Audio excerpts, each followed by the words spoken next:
This is Agriculture Today. I'm Samantha Bennett with the K-State Radio Network.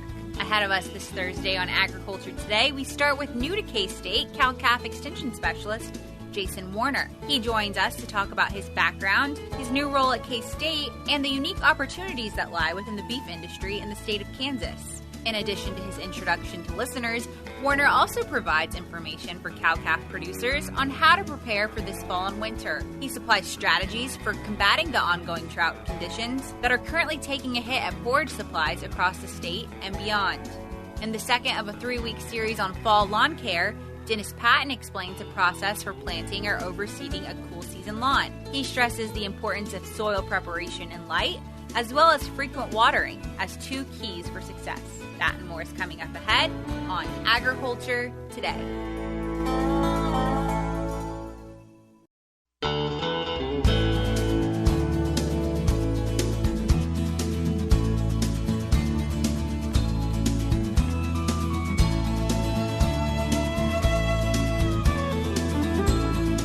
This is Agriculture Today. We are back now with a new member of our faculty here at K-State. His name is Jason Warner, and he is an extension cow-calf specialist. So, Jason, thanks for joining us today. Hi, Samantha. Thanks for having me on. I appreciate the opportunity to be here. Absolutely. So you haven't been here very long, about, 3 or 4 weeks now? That's right. Going on about 4 weeks now. Excellent. So a month in, how are you feeling? Very good. Very good. It's great to be here. We appreciate the opportunity to be here, and we've gotten relocated basically within the last month and a half, and things are going well so far.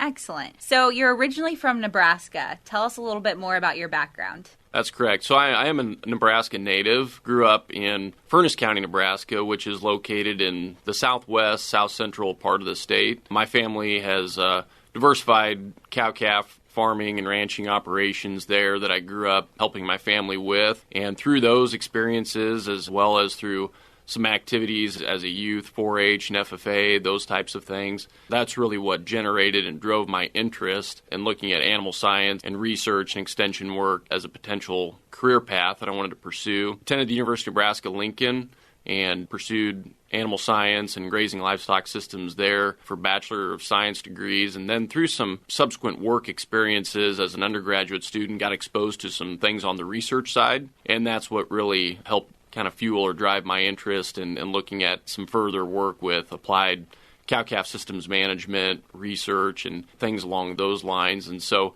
that's what really helped drive my interest there, and had the opportunity to do graduate work with some really good folks at the University of Nebraska, and that has really helped drive my interest there. Absolutely. So you really enjoyed the research part of things, which you're doing still here at K-State. But the extension side, where was the appeal really there for you? I think it's always been something that I've had a strong interest in doing. I love working with producers, working with folks every day on their operations and helping them make informed management decisions. That's really what it's about. And being able to bring that sense of accomplishment and also that sense of providing factual, scientific-based research information for our folks to help them make better management decisions. And that is really where my main interests are, and I think that really helps refine why we're here and what our goals are for research and extension. I don't think there's anything cooler or more rewarding than working in extension and seeing that science be applied and actually seeing firsthand the difference it can make in even an individual family's life. It's very cool. So I understand that appeal. That's right. That's right. It's about taking the information that we're generating here at the land grant system, at our land grant research universities, and helping folks put that in place and improve their operations, improve their livelihoods. And that's what it's all about for us. So you worked a little bit in industry post your PhD. Tell us a little bit about that experience. I did. I had the opportunity to work with a private consulting company that really focused on providing nutrition and management service to clients, and really it was focused on primarily the beef cattle industry, served folks across all segments of that industry, regardless if they're cow-calf, stocker backgrounder, feedlot, as well as also providing some service to independent feed mills and feed manufacturers. And that really gave me the opportunity to work with a lot of really good producers on a one-on-one basis and understand a lot of the unique challenges that they experience on a daily basis.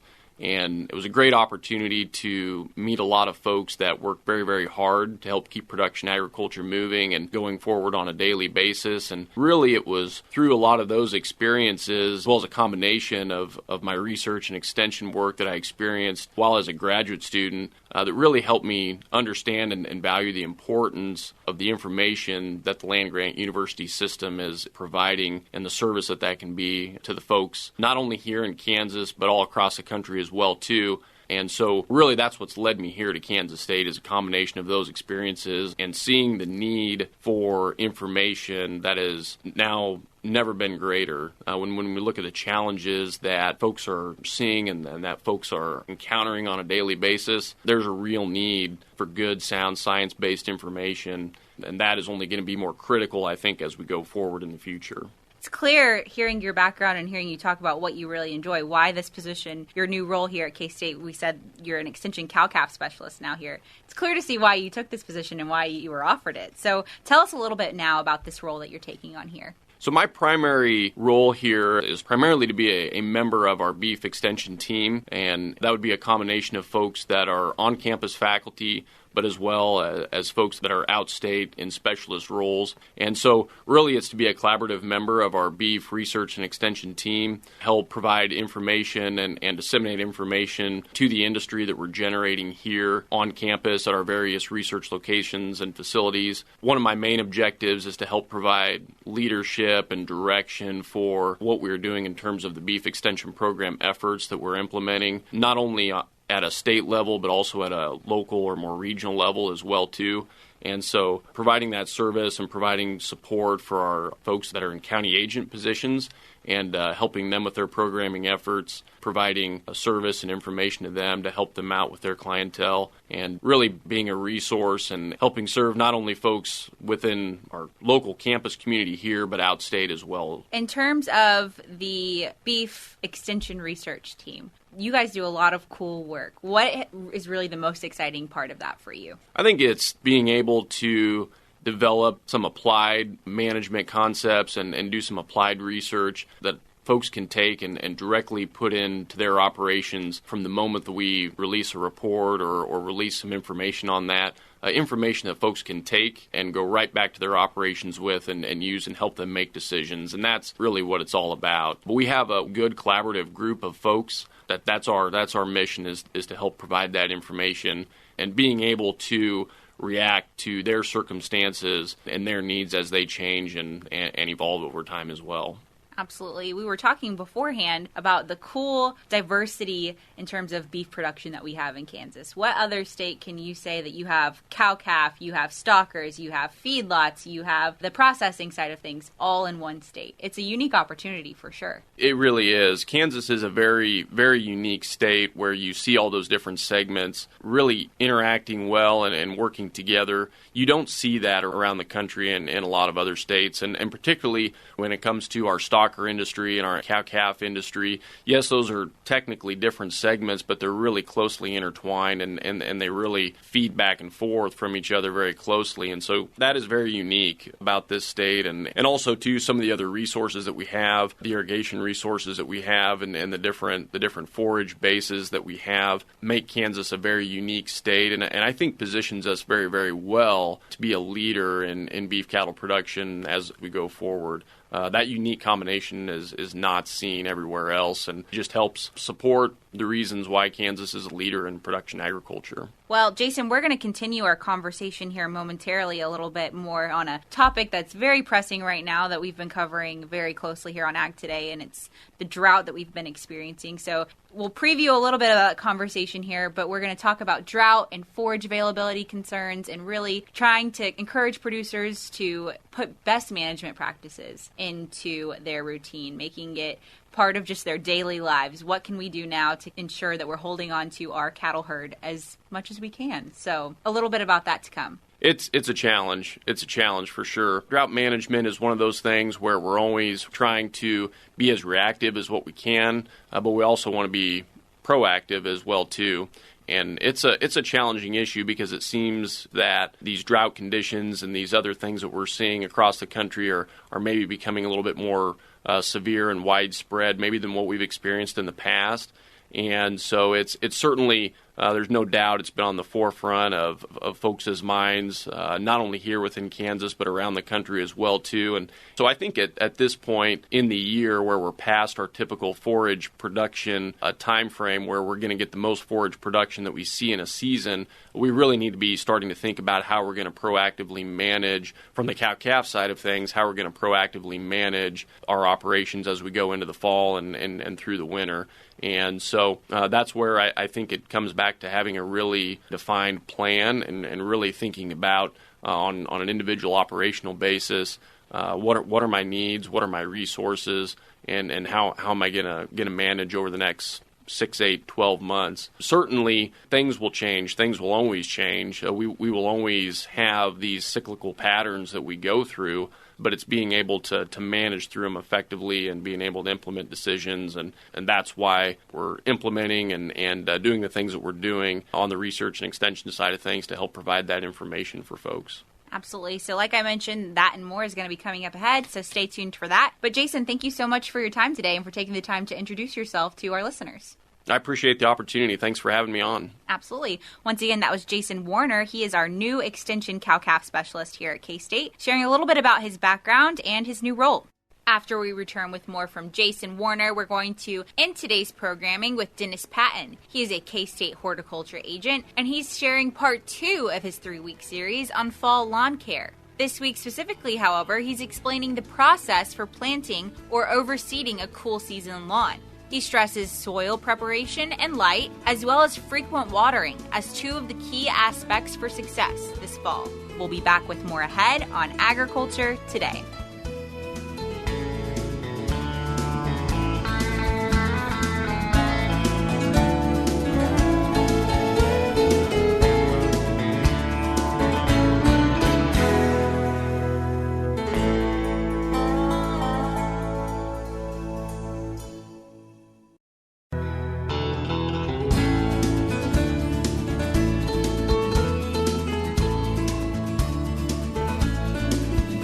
This is Agriculture Today. We are back with Jason Warner, our new cow-calf extension specialist here at K-State. And like we mentioned before, we're going to touch a little bit more on drought concerns and obviously the forage availability concerns and feed prices that our beef industry is currently experiencing. So, Jason, I know you brought in some current numbers of where Kansas currently stands in terms of the numbers in our herds, if we're really experiencing herd liquidation like the rest of the country is. So tell us a little bit about that. Yeah, Samantha, it's really interesting when you go back and look at it. If you look at our beef cow inventory on a national basis at the beginning of this year in 2022, Kansas was in 6th in terms of total numbers of beef cows.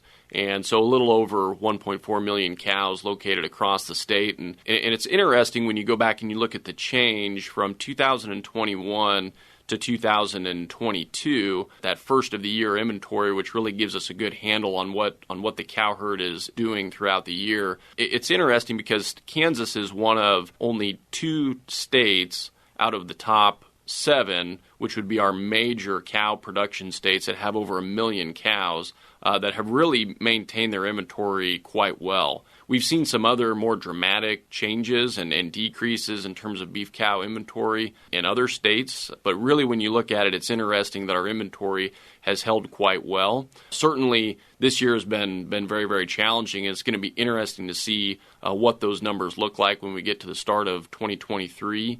But certainly, we've seen some resiliency there in terms of where our beef cow population is throughout the state. And so to me, that tells us that we have some ability to be able to react to some of these changes and what our forage conditions are from a more regional basis, maybe more so than what we might see in some other areas. And that goes back to our feed resources and our, of course, our water resources, where we may have a little bit more flexibility there in terms of what we might be able to do. And so I think that's very encouraging to see. Now, certainly, once we get to the end of the year, these next several months are going to be very critical, and there's been a lot of changes here that have occurred this past summer. But it's going to be interesting to see how those inventories come together. But certainly I think when you look at it and you see some of the changes that we've seen in some other states, I think that tells us that we are positioned to certainly be a leader and to continue to be a leader for the cow-calf segment of the industry going forward. We just may have some changes in terms of where cattle production is going to occur based on what forages we have available and what our regional situation is like. Absolutely. I agree with you. Speaks to the resiliency of that industry in our state for sure. And like you said, the next several months will be the big tale. But that's why we're talking about this now, is to hopefully provide some encouragement and some resources for producers to act on to maintain that resiliency and encourage them a little bit. So obviously, going into the fall and winter is our big concern. Forage availability has been very low to begin with this summer. But as we go into those, colder, cooler months, it's going to become less and less so. So we need to start preparing now. So what is some of your advice there? I think the big thing that folks need to have on their mind going forward over the next couple of months is really be taking a good assessment and really sitting down and looking at what your forage inventory is going to be in terms of harvested forages, and understand now if you're in a situation, if you've got enough forage, if you have very limited grazing resources over the next several months and you're going to be primarily in a feeding situation, what type of tonnage and volume are you going to need on your operation in order to stretch your days and have enough feed to last that time frame in order to get us to next spring, and being able to make informed decisions now is really going to be key on that for us. Also, too, and where everybody's situation is certainly different, if you have the opportunity to maybe do some partial relocation or some partial confined management of your cow herd or your core breeding population, your core female population,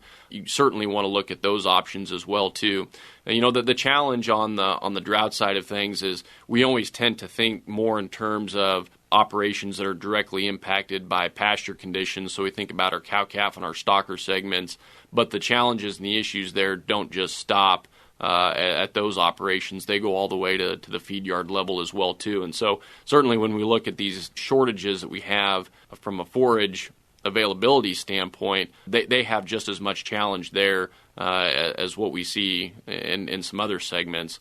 But still, if there's an operation that you're comfortable with, that you have a relationship with, if there's someone that can take those cattle in for you and manage those cattle and feed those cattle for you and do it at a price point that is going to be feasible for you to be able to manage to the next growing season, you might want to be thinking about those things as well, too. Relocation is something that years ago, when fuel prices and transportation prices were a lot lower, was a whole lot easier for folks to be able to work through. Certainly, we've had such a sharp rise in all of these costs, transportation and everything as well, too. We've seen such a dramatic increase in that this year. That changes the picture. But we really have to be just proactively thinking about all the options that we have, strategic culling, partial replacement, those types of things, really managing our forage inventory, because we know at the end of the day, at some point, things are going to change. We're going to see these moisture patterns change for us. It's just a matter of when, and we have to be thinking about what options that we have to be able to get us to the point where those conditions change and hopefully times are better on the moisture front for us. Absolutely. Well, here's hoping that time comes sooner rather than later. And you mentioned relocating being a great option, but those transportation costs right now are just so high. And luckily, there are some resources out there for producers to take advantage of. I know specifically with the FSA, we've had some people visit about some of those. So if that's something that producers tuning in are interested in learning more about, I would highly recommend you reaching out to your local FSA agent and asking them about those. But in terms of some of these other options, I guess the theme here is really just being flexible is something that's a key thing that producers are going to have to keep in mind. Is that right? That's right. Flexibility is really, really important as we think about managing these operations going forward. One of the things we have to keep in mind when we think about liquidating production cows out of our cow herd is that certainly that impacts us from a tax standpoint, and so we have to be thinking about those types of changes as well, too.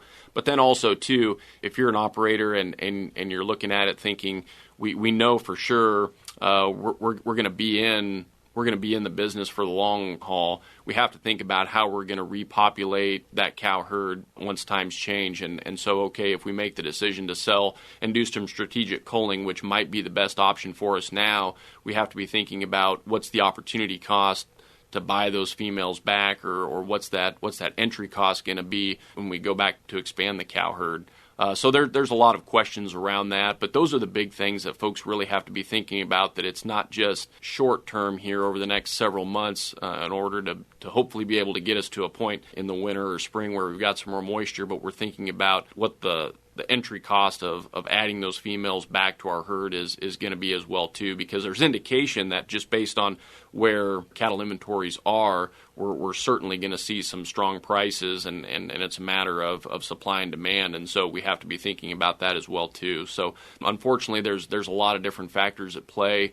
But we have a lot of resources in order for folks to be able to access, in order to be able to make some informed decisions, to just help them put pen to paper, so to speak, of what our specific situations are like and how we want to move forward with them. Absolutely. I think a lot of people that have been in the industry for a while see a lot of similarities between what's going on now and kind of what we experienced in 2012 through 2013 and 2014. I think many remember how challenging it was to really build back the herds and the expense that was tacked on then. So hopefully we learned a bit from that experience then to where we don't experience the same thing now. But that's really why we're trying to encourage that resiliency in our producers here today. And a lot of that, like you mentioned, is making sure you're using resources that are readily available. And a lot of those come from K-State. We're lucky to have such a great team of experts here in our beef cattle side of things. And with that comes a lot of great resources. So tell us about some of those. That's right. We have access to a number of different resources for folks to be able to utilize, whether it's looking at a specific ration or nutrition plan for your cow herd based on the forages that you have available. We've got a number of different tools, whether they be spreadsheets or calculators, to help folks out in terms of budgeting and looking at the different resources that we have there. So there's a number of different resources. Also as well, too, we have a lot of programs that maybe we've done in the past that we have available for folks to be able to glean information from. And so you can certainly access that from our research and extension website, ksubbeef.org, as well too as contacting your local extension agent can help direct you to the right resources and make sure that you're getting the information that you need. So there's a number of different ways for folks to be able to access that information, but we have a lot of tools and background information to be able to just help answer questions and direct folks to the place where they need to go.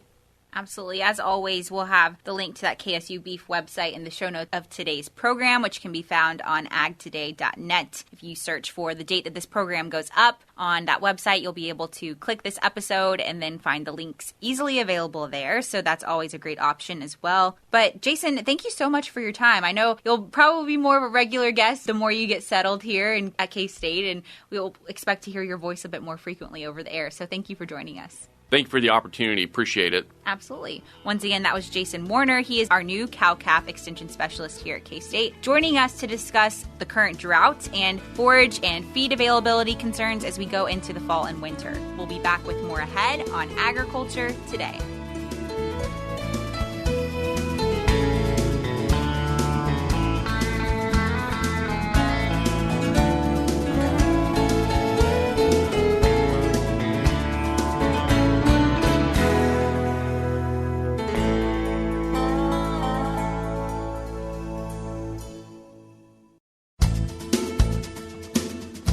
This is Agriculture Today. Along with Samantha Bennett, I'm Jeff Wickman.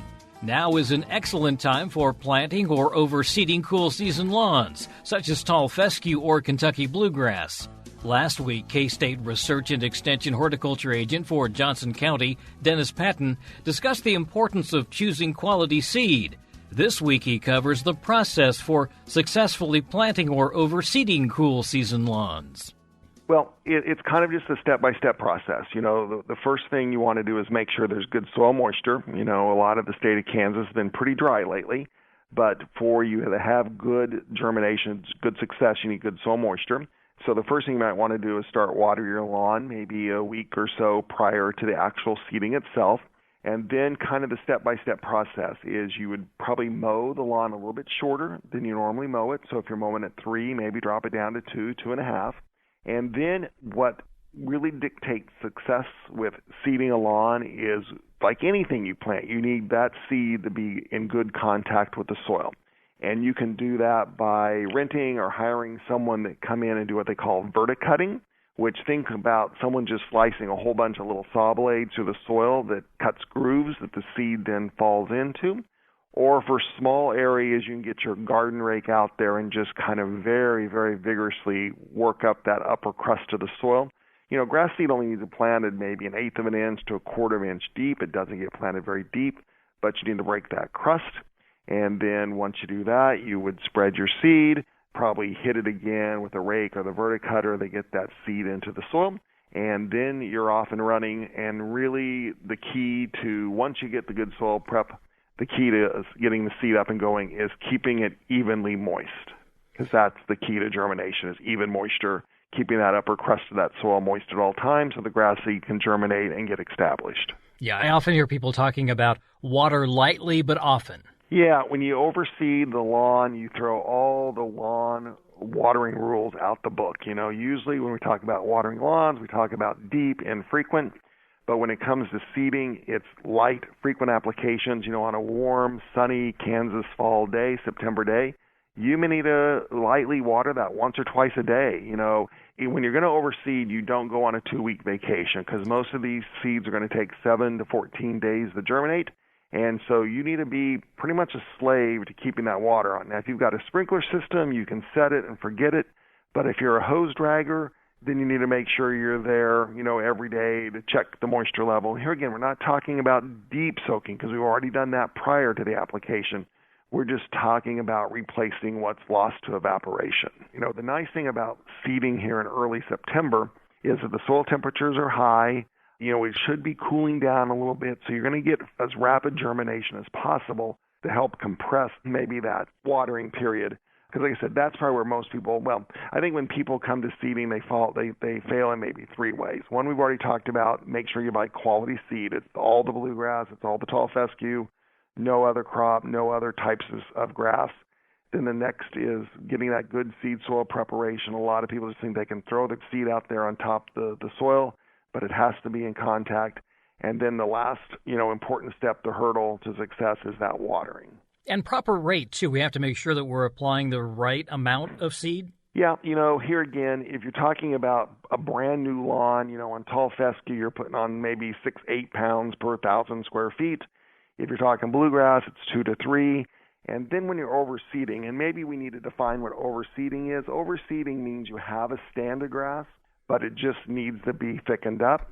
So you kind of guesstimate. So if you think you have 50% of the stand, you cut that new seed rate about in half. So here again, on tall fescue, from 6 to 8, you may go to 3 to 4 pounds per 1,000 square feet.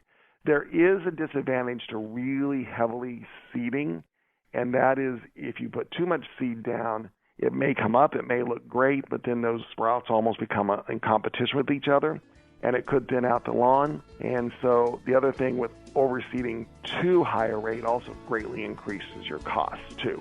So you kind of want to stay in those ballpark numbers there to get a good even stand of grass. That's K-State Research and Extension Horticulture Agent for Johnson County, Dennis Patton, with tips for successfully planting or overseeding cool season lawns. And that'll do it for this edition of Agriculture Today. For Samantha Bennett, I'm Jeff Wickman. This is the K-State Radio Network.